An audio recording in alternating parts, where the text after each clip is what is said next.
Bismillah ar-Rahman ar-Rahim. Alhamdulillah Rabbil Alamin wa salatu wa salam ala Sayyidina Mursaleen. We'd like to welcome everyone to our 14th episode of In Context. And today's topic is the evolving international order under the leadership of Trump.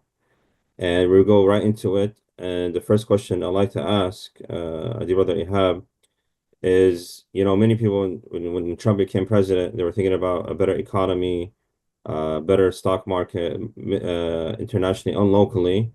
But we're seeing a different kind of evolution, as one of the Canadian leaderships would say, that he's seeing a change in the world order that they haven't seen in the past 80 years. So what are your thoughts on this? Fundamentally, here there is a clash in perception of the US policy over the last 3 months. There are people who think that there is a rational grand strategy behind this and are trying to divine what is this rational grand strategy. Now, those people who are divining, and I use the term in a derogatory context, those who are trying to divine a rational strategy are typically glorifying a pet issue like internet privacy data, or debt and interest rates, or somewhere you would find the good old oil warriors telling you that this is all about control of oil pipelines, and other places you find the 19th century strategists still talking about this is all about controlling waterways. To my opinion, this all is foolish. When a fool tells you that he's a fool, don't try to deny it. Don't call him a liar. He's a fool. To my mind, the US government is acting foolishly and is taken away by imperial hubris. Trump won elections on a mandate of greed. Americans elected Trump, the majority of Americans elected Trump because he told them you are getting a rough deal out of the world. The world is not giving you your fair share. This is complete nonsense because the international order we live in was created and designed and has been controlled since the end of Second World War by the US. It has been created and designed for the benefit of the US. So, claiming that the US is getting a rough deal out of this order is complete nonsense.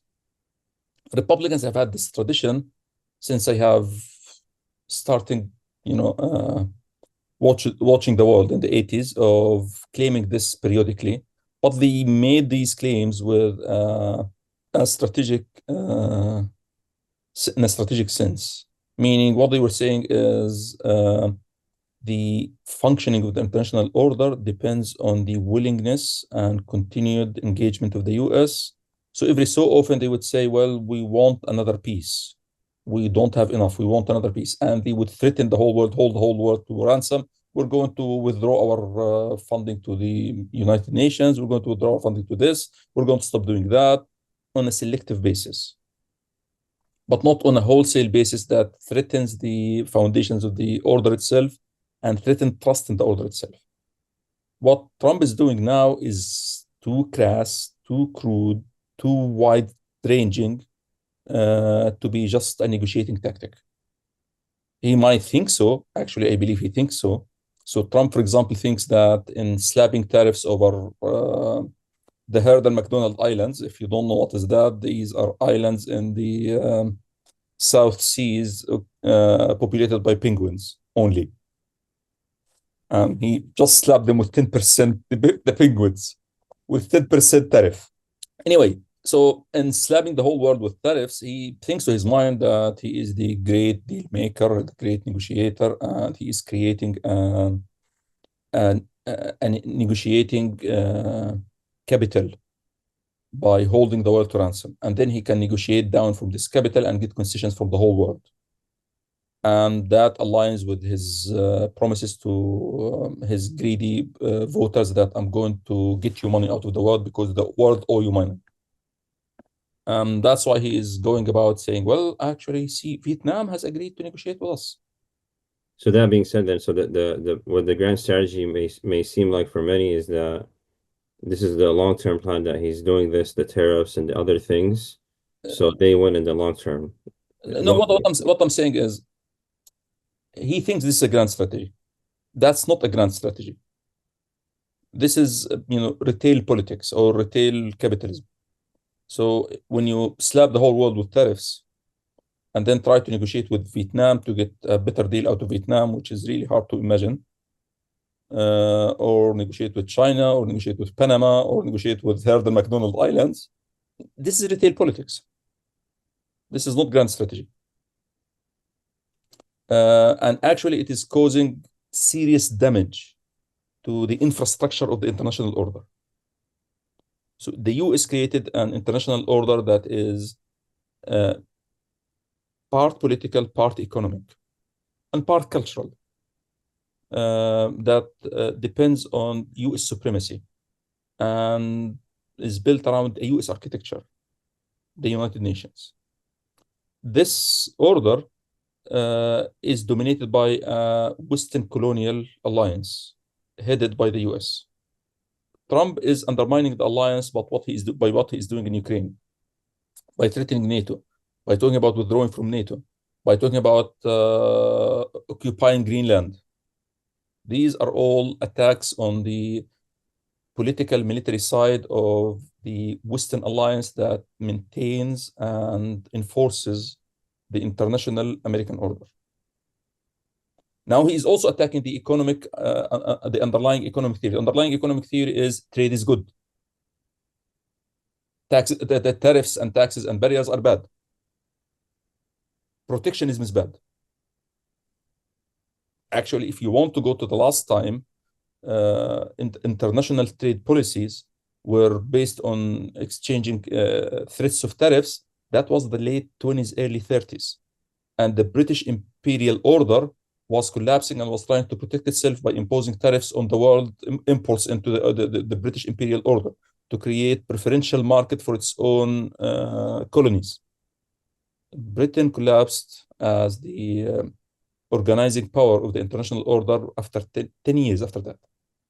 Now, history does not repeat itself, but that tells you that we are dealing with actually a significant change in the way the order of the world has been working since the end of Second World War, because we're talking now in different language.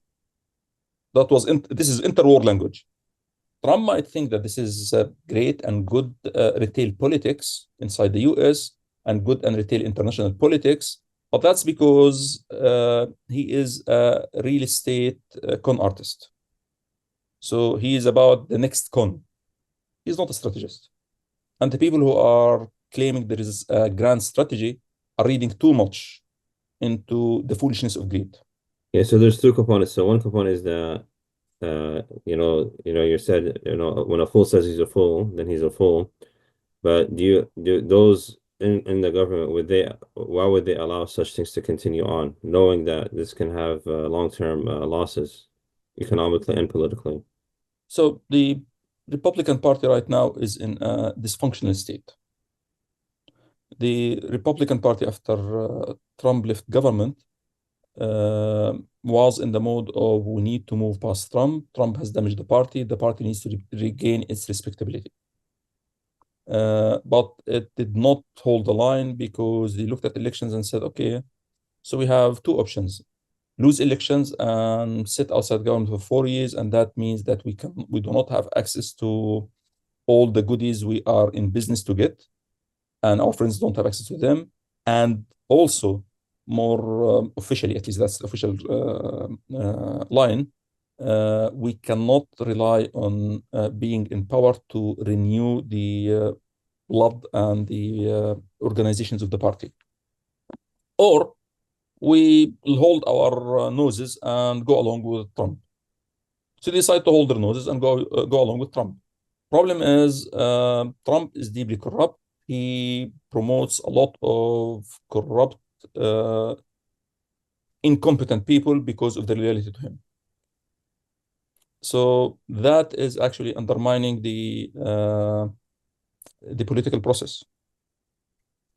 His attack on the bureaucracy and insistence on loyalty to him also is undermining the process. Actually, the old colonialist in The Economist, Martin Wolf, was just saying that the Chinese are very happy with what Trump is doing because they see in it a reenactment of Mao Zedong's Cultural Revolution and the serious damage it caused to the bureaucracy and the organizations of the Chinese state. There is some truth to this. Uh, so, uh, yes, there are people with grand strategies within this chaos. Agreed. And there is some political thought about what Trump is doing to Europe. So the idea is we can actually get the Europeans to pay for the NATO. They will never be able to confront the Russia on their own, so they would have to depend on us at the end of the day. So we'll still be in control. But that, to my mind, is quite short-sighted. When the Europe back in around the turn of this century, after the Bush Jr. Adventure in Iraq, started talking about creating its own foreign and military structures, independent of the US. But this hasn't happened because Europe actually is consensus building process, and the main engines are France and Germany. Germany wasn't serious and was disabling the process. Now Germany is serious. France has always been serious. So what's happening is the EU is now in a serious mode. People who listen too much to American media dismiss the EU because American media keep poking fun at how plodding, slow, and indecisive the EU it is, which is true.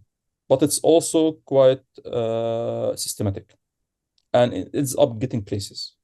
So they kept poking fun at the EU and its inefficiency and inability to mount a sustainable economic model, but eventually it mounted the euro. And the euro is a quite serious currency today. It's as strong and as serious as the US currency. They mounted a very serious regulatory system.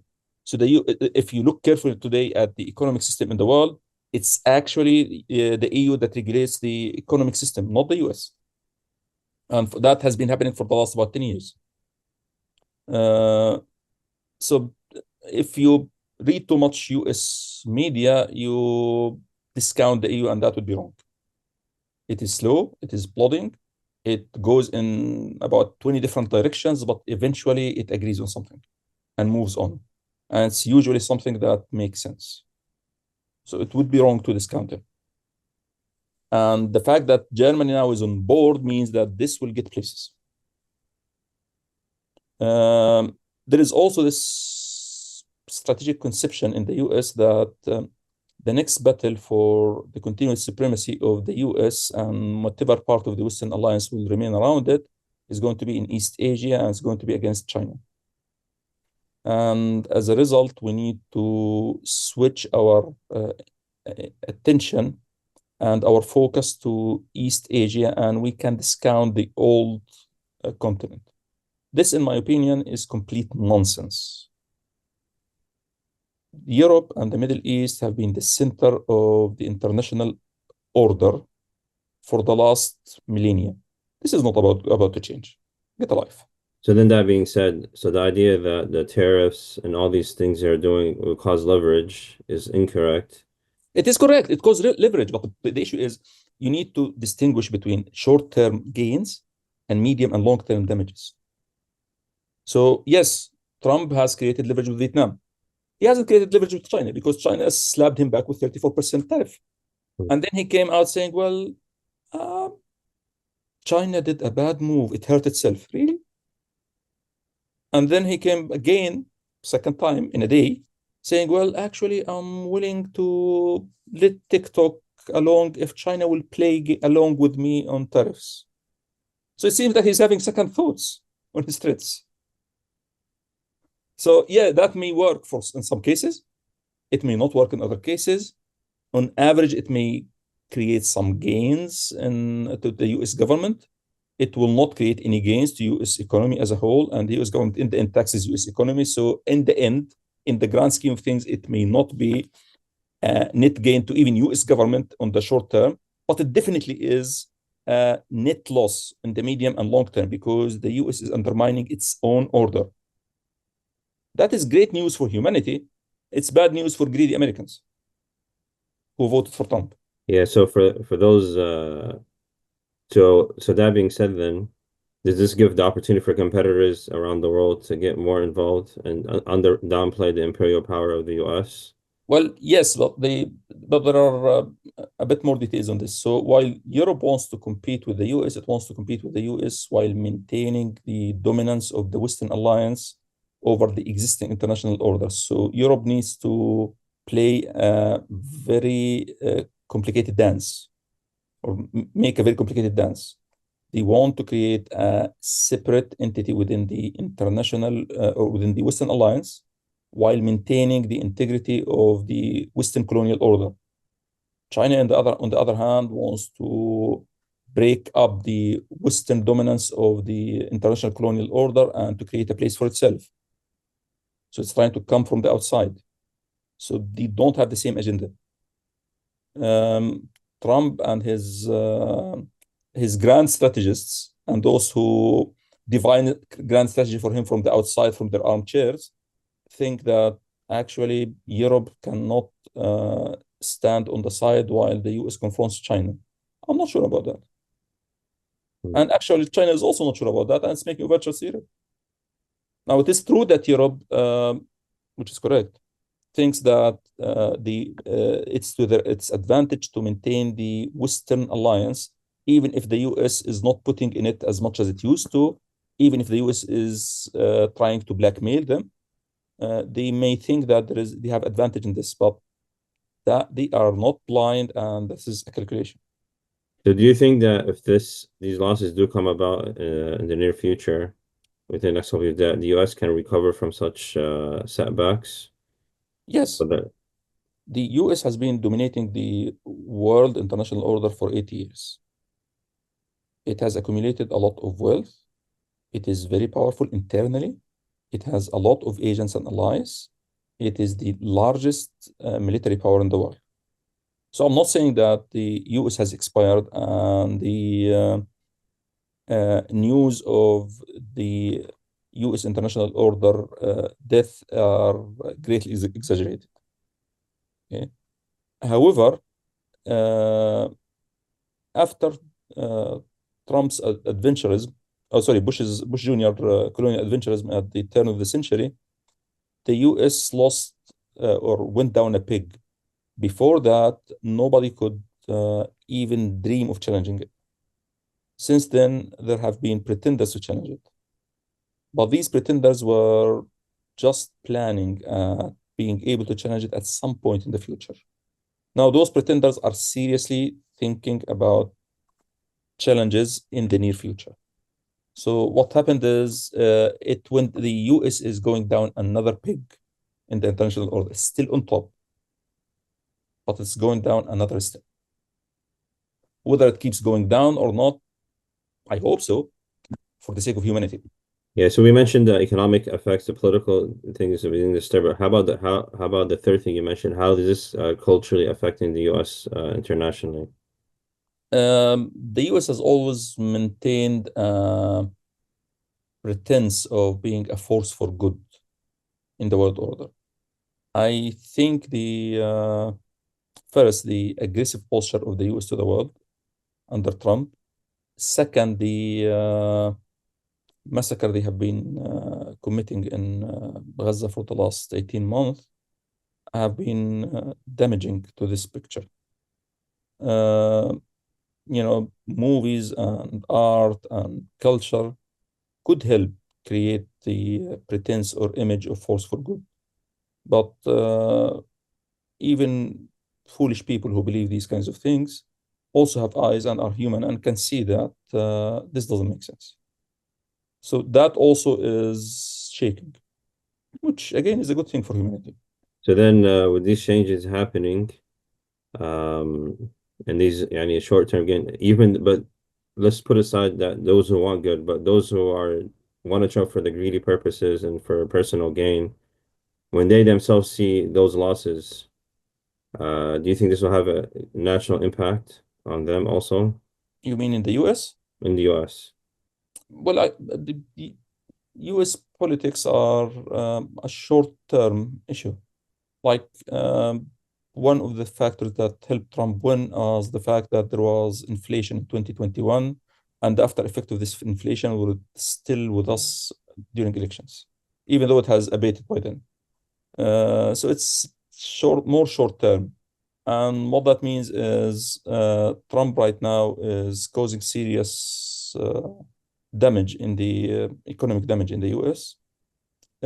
His attacks on the bureaucratic system of the state is going to cause damage to the good management of the internal services, and both of these are going to antagonize people in the US, including his greedy voters. Uh, would that result in significant losses in elections? I suspect so. I think so. Now, does that mean that greed would stop being the national religion in the US? I don't think so. No, no, greed is always going to be there. I meant greed in the sense that even those who are greedy, they're being impacted by the greed of his policy. Yes, yes, yes, I agreed. So even the greedy who voted for Trump their 401ks have been damaged seriously Hmm. over the last week. But I mean, but on the other hand, my point is greed as the national religion is going to continue to exist. Of course. What that means is, come next election, the Trump fashion in greed may be down, but greed itself would still be around, and there will be others taking his place. And this, by then, the US would still continue to be the strongest power in the world. It may not be as dominant as it was in 2022. And I use this year deliberately because I think that was the zenith in the post-Bush years. But when it managed successfully to contain the Russian challenge to the international order, and in the process strengthened its legitimacy. But it has been down since then. Trump is accelerating this, but it will continue to be the dominant power. So this evolution of the international order at least gives us a glimpse of what what change may come about, or and challenges that may come forth by some other powers, but nothing in the short term, all in the long term. Yes, in the short term, there will be ructions of, negotiations and agreements here and there. Economic slowdown, there will be economic slowdown in the US. It may not be a full recession, however, because although there is disruption of trade, there is lack of trust, there is disruption of supply chains, and that all is going to reduce economic growth. On the other hand, there are goods and services and human beings with resources who want to trade. So I don't see that as a full-scale recession, but there will be slowdown in economic growth, which is everyone is saying. I'm not revealing anything news here. Sure. The only thing I'm saying is when Trump comes out and says, great progress, we have achieved great results, and the economy is in top shape, he is not talking about reality. Yeah, so we go back to the point that we started with, that if a fool says he's a fool, then believe he's a fool. Believe him. Yes. Don't try to deny it. I think we stop here. It's good. Yeah. Yeah, Okay. Jazakumullah khair, and we'll continue next in 2 weeks, inshallah, with our next episode. Um, feel free to share this with others and give your feedback on anything that I've been saying in the comment section. Wa jazakumullah khair. Wassalamu alaikum.